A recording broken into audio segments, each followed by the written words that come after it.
All right, guys. So this is Miss Barron, and we are back working on a new text and a new way to analyze the text today. So if you will look at our learning standard, students will analyze how the author's word choices show voice and tone and reveal shift. Okay. So if you need a reminder of voice and tone, I haven't done this yet, but I'm about to post a little video right here so you can get a reminder of voice and tone. It will be there. In fact, I'll show you where it's going to be. Reminder of voice is here. Reminder of tone is here. And reminder of shift. So if you need any of those, I'm going to find just a couple minute videos that will help you remember what those are. They'll be posted here and you can check them. Because today we're looking at how does the author choose the words that they're using to create tone? And then how does that tone change and show us how the story's shifting? And then how does that show us the author's own unique voice? So when we're done with this, your exit ticket, you are going to be able to analyze the author's choice of words to create tone, voice, and shift, and defend your answers with reasoning and text evidence. And we're also going to apply that to the title. Why did they use the title? And you'll notice that the titles are all named after crops. So papayas, figs, potatoes. We know that Esperanza's father was a farmer. We know that the first chapter was grapes. So, how is this idea of the chapters being titled by the crops? What does that have to do with the text, and how can we analyze the text for that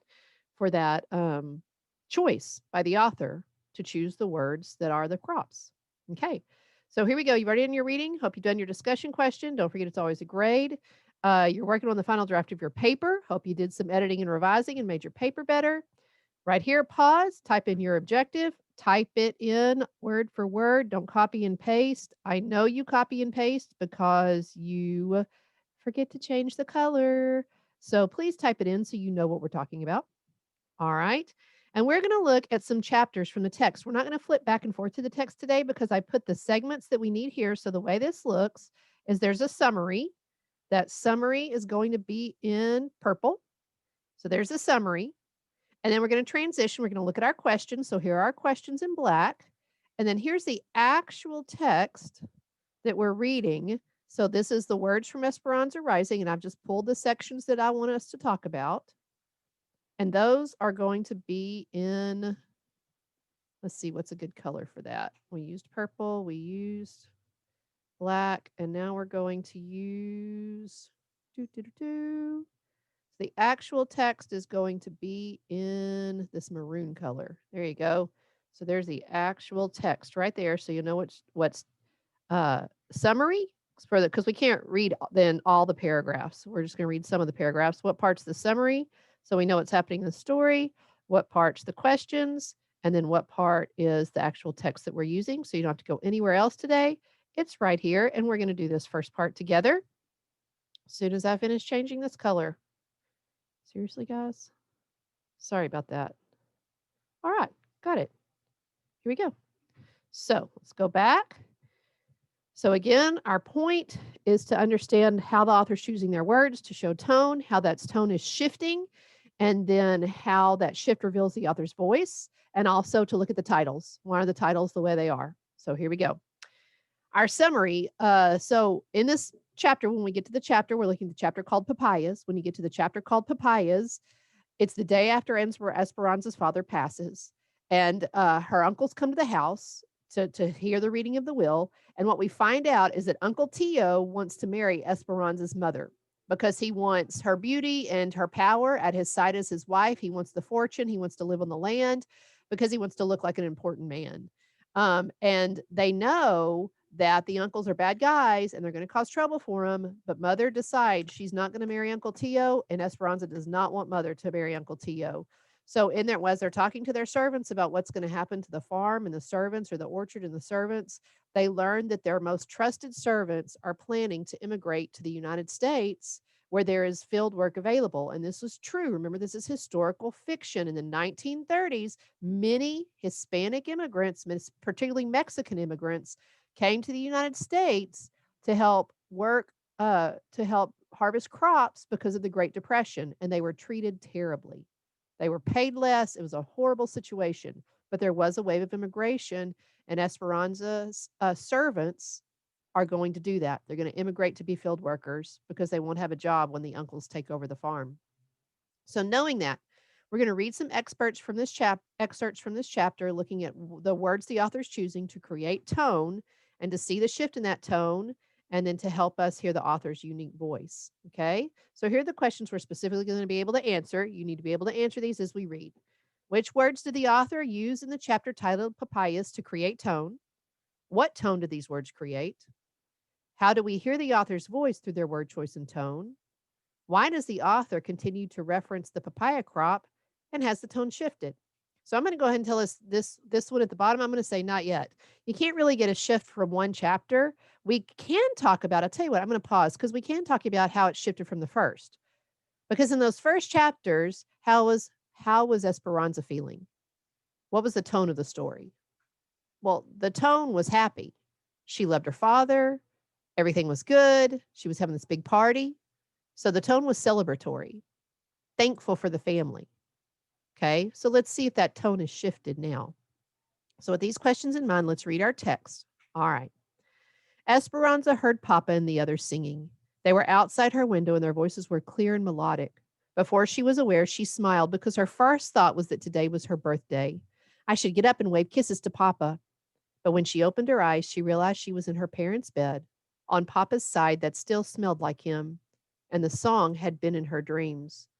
Why hadn't she slept in her own room? Then the events of last night wrenched her mind into reality. Her smile faded, her chest tightened, and a heavy blanket of anguish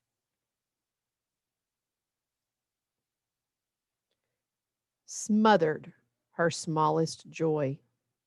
All right, so she's sleeping, she wakes up, and my brain's going, look at the words the author chose.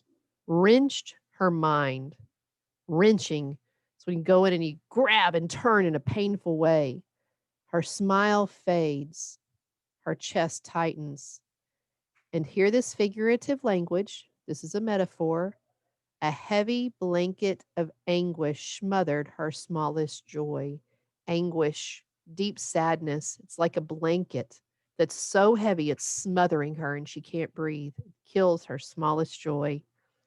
So those are the words the author's using to create tone.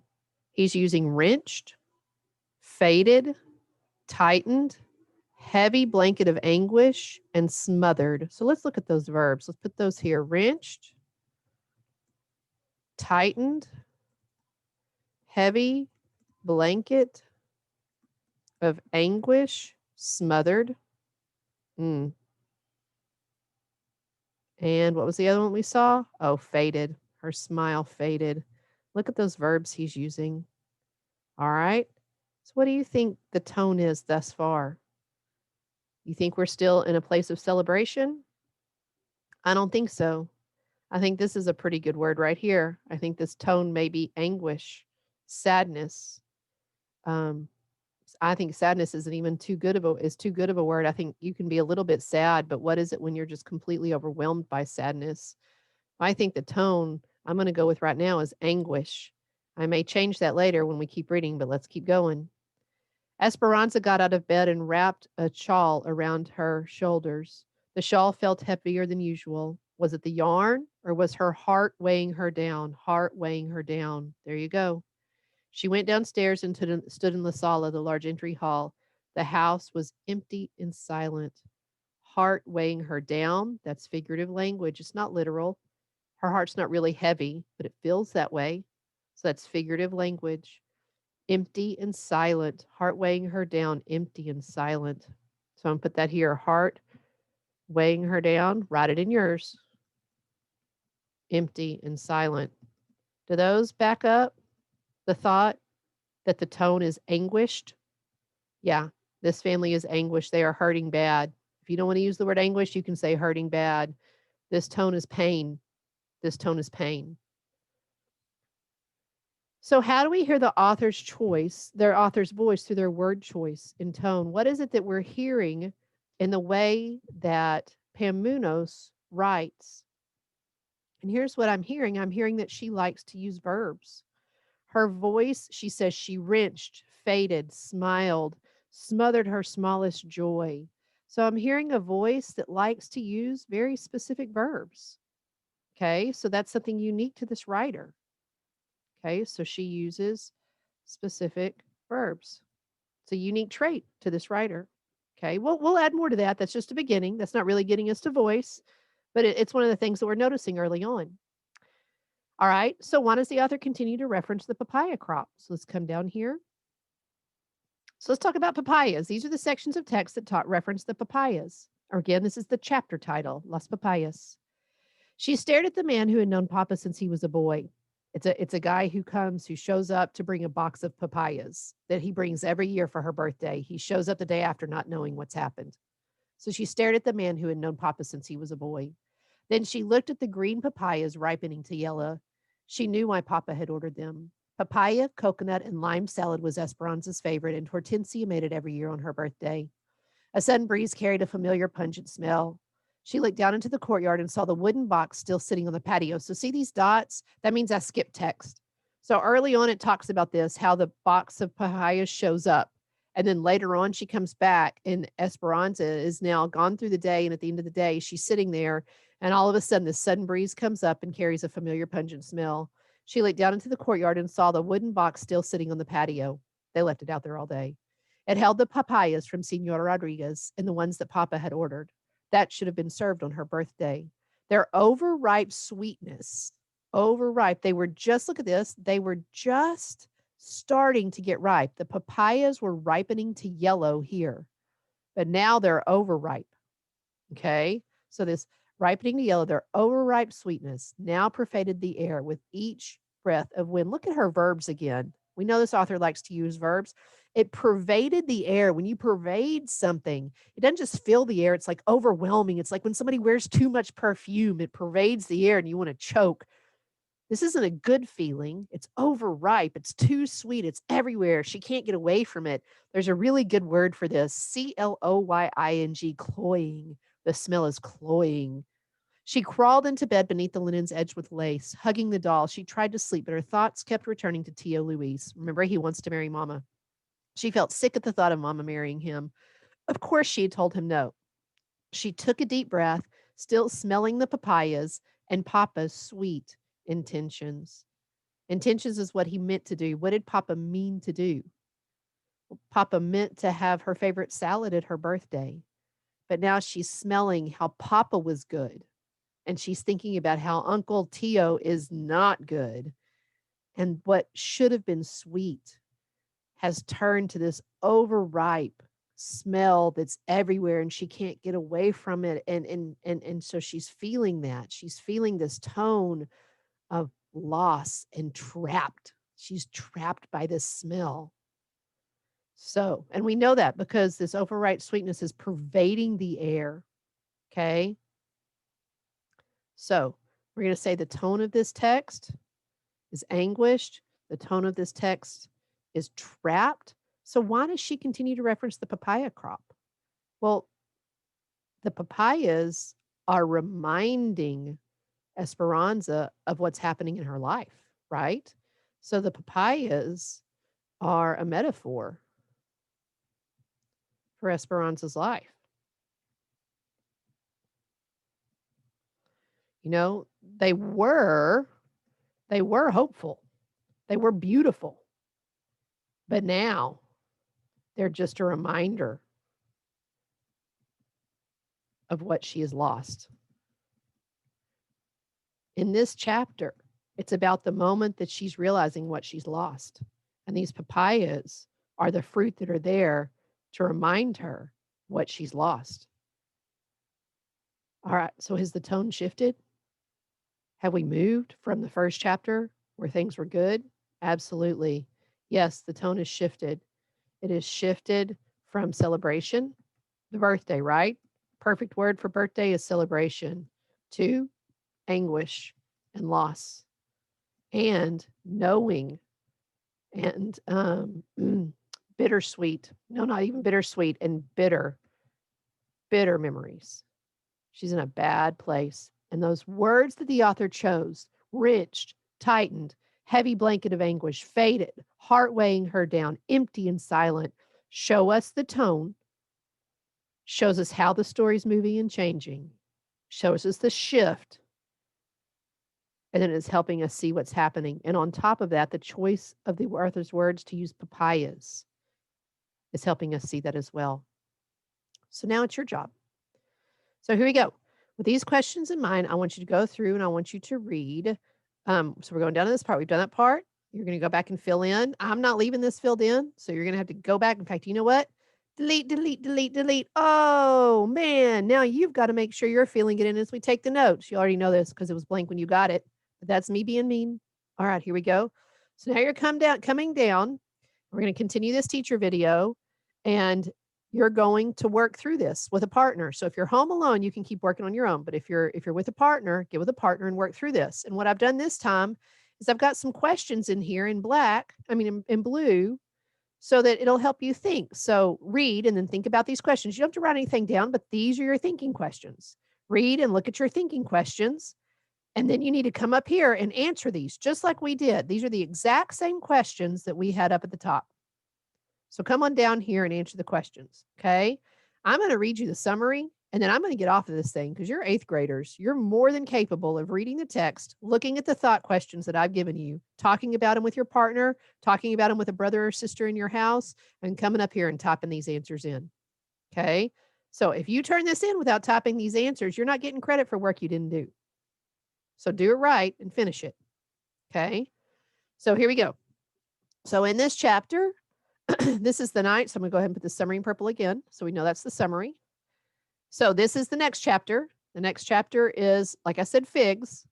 It's the night after the uncle's visit, and suddenly Esperanza's ranch house catches on fire and burns to the ground. It's terrible. I hope you go back and read this chapter when you have time, because her grandmother barely escapes with her life. And everyone knows the uncle set the fire. They know it, to force Esperanza's mother into marriage. But instead, Esperanza and her mother decide to sneak out of the village in the night and immigrate to the United States with their servants.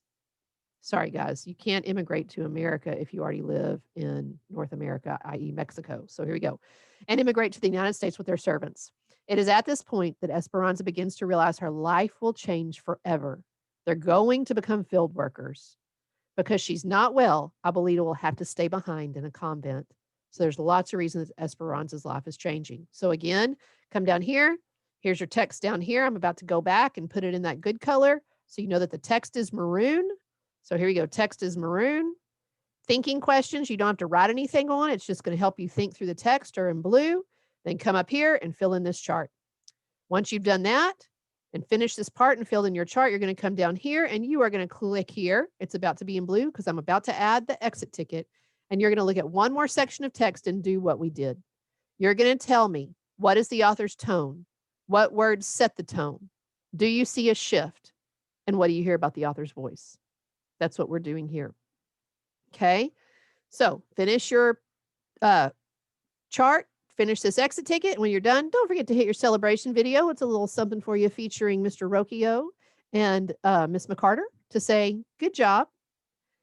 And I hope you have a great Monday afternoon. All right, guys, I'm stopping. Go for it on your own. Good luck.